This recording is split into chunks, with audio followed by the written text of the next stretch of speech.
Hey everybody, this is Miss Keita, and I said that I would get on here and talk about me dating someone that was locked up or multiple times or whatever.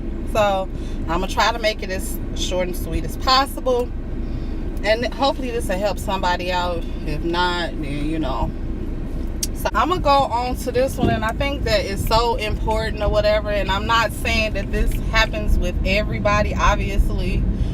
It does not happen to everybody, but some people it do, and it works out for them, and I wish them nothing but the best. But I hope that this helps somebody that may have questions like I had to continue to question myself, on what was going on or whatever. So the very first time, I can go really quick with that one because it didn't last as long. No, I did not meet these guys as far as with like pen pal and all that stuff there. To be honest with you, one of them I had dated when I was younger. I had dated the person when I was younger or whatever, and then we ended up catching up with one another, and he caught up with me, I should say, and he was just calling me, and he was locked up. And of course, since we didn't have like no ill feelings with each other, I pretty much was just talking to him and stuff like that, and we just kept on talking. Then feelings came, and I was kind of confused because I didn't know where we was going through. Before you know it, it was like 1997, end up being like 1999, and I end up having a kid or whatever, and his family end up saying crazy stuff as if like my son is his. So here it is, 2018, and I'm getting a call from this person, and he's still thinking like, is that my son? And I know it's my son, and all this. I'm not going to say anything to him, which that's a lie. But one thing for sure, and two things for certain, I'm always honest with my boys, letting them know everything that I possibly can when it comes to them. And I know who my kid's father is, or whatever, because that's just the type of person I am. However, I can see where his confusion can come and everything, but that's just how people do. They just do drama. So a lot of times when you do decide to date people, your past still comes. You thinking that it's gone and it's all good. I'm up in a whole state 14 hours away, and it still managed to come this to me or whatever. So anyway, going back to it, him and I, we used to write, talk on the phone, whatever. I had a job, so of course it wasn't, some of them have it like they have the prepay or whatever, but it wasn't really that much like that. They'll usually get a number for a calling card and stuff like that, and so he'll be calling. So anyway, that there didn't work out. He got out, and the guy he had been locked up for I don't even remember. I don't know if it was like, I know he was locked up for a few years. I don't even know if I want to say like 5 years or whatever, but the guy was only out for 72 days. That was crazy. I mean, I felt like it was ludicrous. Then he was back up in there, and then coming to find out that he was pretty much still with his baby mother and things like that, staying with her.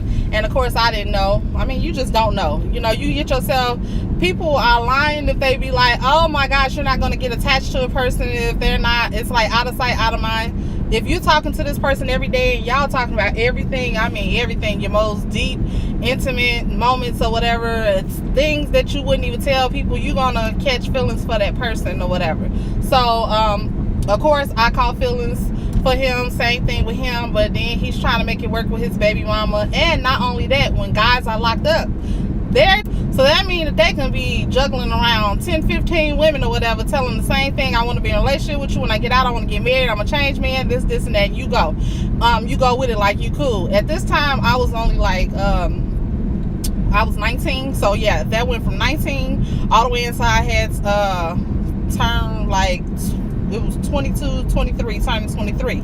And so that went there, so I moved on or whatever to that. So I was like, that stuff ain't gonna happen again. Y'all, Lord and behold, 2011, still 14 hours away from where it was, and this darn Facebook comes.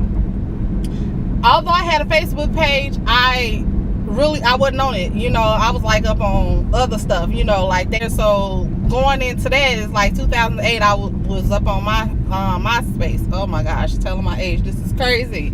So anyway, I get on Facebook or whatever, and one of our mutual friends end up hitting me up. And so he requested to be my friend. I didn't have a problem with it. So he was like, he was going to cook me dinner, this and that, and cool. And then telling me who he was talking to. But I knew that was something as far as trying to get a quick fix. And I'm like, nope, not the girl, not the kid. I'm not doing that one. So I'm going to move on. So like 2 weeks later, I promise you all, 2 weeks later, this guy gets in my inbox like, hey, do you remember who I am? Blah, blah, this and that. And like I said, this is dude number 2. I'm not going to do fake names, none of that. This is dude number 2. Now, he and I, we went to school from elementary all the way into high school. And so he was like, do you remember me? I'm like, yeah, I remember you. What's going on? Blah, blah. Just talking to him or whatever. Same thing. Not looking for a relationship. Me, I was so tied up in my work, going through things, and convenient boyfriend. And the reason why I say that he ended up being my convenient boyfriend is because he wasn't coming home or none of that stuff. I didn't have to worry about him saying where I was going, none of that stuff. But we could talk about everything, and, you know, him, you know, it was just convenient, you know. And so I turned around and I said, okay, cool, whatever. So I kept telling him for the longest, like, man, I don't want to be in a relationship, this and that. Y'all, and I did good from that August all the way until I fold like in December. I was so mad at myself because I'm like back in this situation. So of course, caught feelings again, this and that. Crazy thing was this guy, I ended up finding out like he had 2 phones. He was staying with a girl and all type of stuff. Girls calling or they text. She called, she heard me answer the phone. It's like 2 o'clock in the morning. And she just pretty much like, she said, it's such and such there. And I'm like, no, who is this? And then, you know, she like, who is this? And then next thing you know, however it ended up going, she told me that I was nobody. So I ended up telling her, I said, if I'm nobody, then you need to ask that guy what's them 3 initials on his ring finger. Because this is not something I heard. This is something I seen. And he has my children's name on his chest, and they are not his, like, they're not his kids. And he know they're not his kids. And they got attached. Okay, y'all. Well, I'm just saying, they got attached and they were talking or whatever every day. But like I said, niggas will do and say whatever, you know. It's a difference. You either hollering at a man or you hollering at a nigga, you know. And a lot of men that go to prison and come out of prison, they still come out of there being a nigga. I don't care. And now that's whatever race. Everybody always want to put it on one race, but we know that it does not have a specific type of race. It's just that people allow it or let it determine what race it is. And I do not. Coming from somebody to have white in her blood and black, whatever. You know what I'm saying? So like I said, with that being said, he turns around and had all this stuff, and I end up saying, man, this messed up. Y'all, when I tell you that hurt me, because I was just like, man, everybody know if you're staying in an apartment and you with a guy that's been locked up, they cannot stay with you because they have a record. So I found a house and everything. When I say that I had this place set up for the person when they came, and this dude's like, I'm on my way. He straight told me like, I'm on my way, and he did not even, you know, come. And then I said, what happened? What's going on? So he couldn't lie no more or whatever. And then that's when he turned around and was like, man, they told me that I gotta finish out my probation or parole. It was one of the others. I'm not for sure which one it was. But he was just like, I have to finish it so I won't be able to come out there. And so I'm like, yeah, okay, whatever. Anyway, so like an idiot, you know, I you know, just was like whatever to it, because eventually he'll be there. And then like I said, I had got attached. Well, when September came, it was one of them days my auntie ended up passing, and I still went out there. And when I ended up going out there, y'all, I still went out there to talk to the guy. And so we went out there or whatever, we were cool and we were talking and stuff like that. And so he talked to me, and then, like I said, that's when I ended up getting a phone call from this girl, and this girl was like, they were trying to have a baby, this and that, and he was telling me he wanted to have a baby, and with me, I was like, I don't want a baby, I'm good, this and that.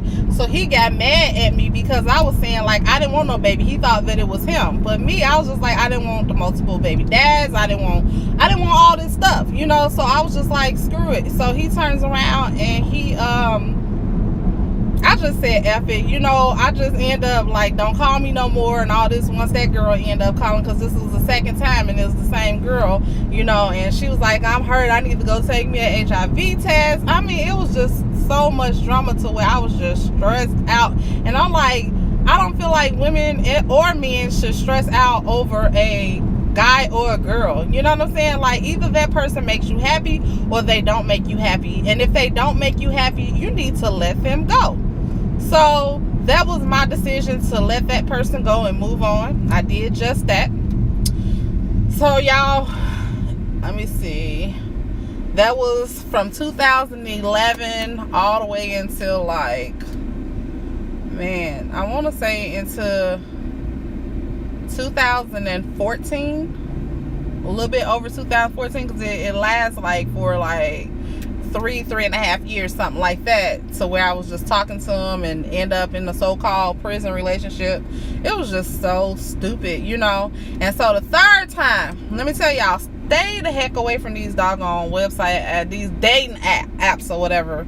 So the third time was pretty much I was talking with one of my I was talking to my twin brother, and my twin was like, man, you need to get up on this app or whatever, because the only thing I was doing was working, not talking to nobody. And he's just like, you too young to be being by yourself and all that stuff there. He was like, you need to pretty much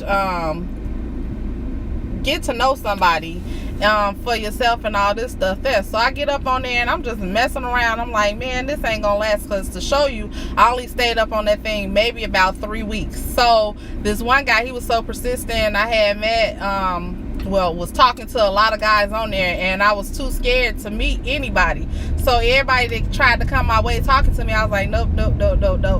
So with this guy, I didn't even think it was the guy that I ended up going to finally meet. I thought it was a whole nother guy, but it ended up being him. But that was just me with my crazy self talking to all these different guys off up on there, like inboxing, like I wouldn't get my number. And then I turned around, just gave 2 guys my number, and like I said, the one guy ended up being the wrong guy. So we ended up going to like Applebee's or whatever, and we were talking, and y'all, it was nice. I hadn't been on no date in years or none of that stuff there. And he turns around and we go to Applebee's just to have a drink. Anybody knows me, if my brother's not around me, I'm not drinking. I don't trust nobody. I don't care if it's family, friend, whatever. If you're a guy, I'm not gonna drink with you because I don't trust you like that.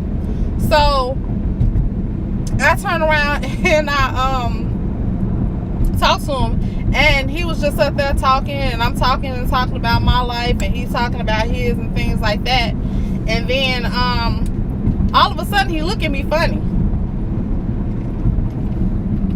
I didn't know why he looked at me funny, but he looked up at me funny or whatever, and it was just saying like, Well, I ended up finding out like a month later that the reason why, you know what I'm saying, he looked at me funny is because he had told me that he had just did 12 years and he had only been out for 2 years or something like that, and I didn't flinch.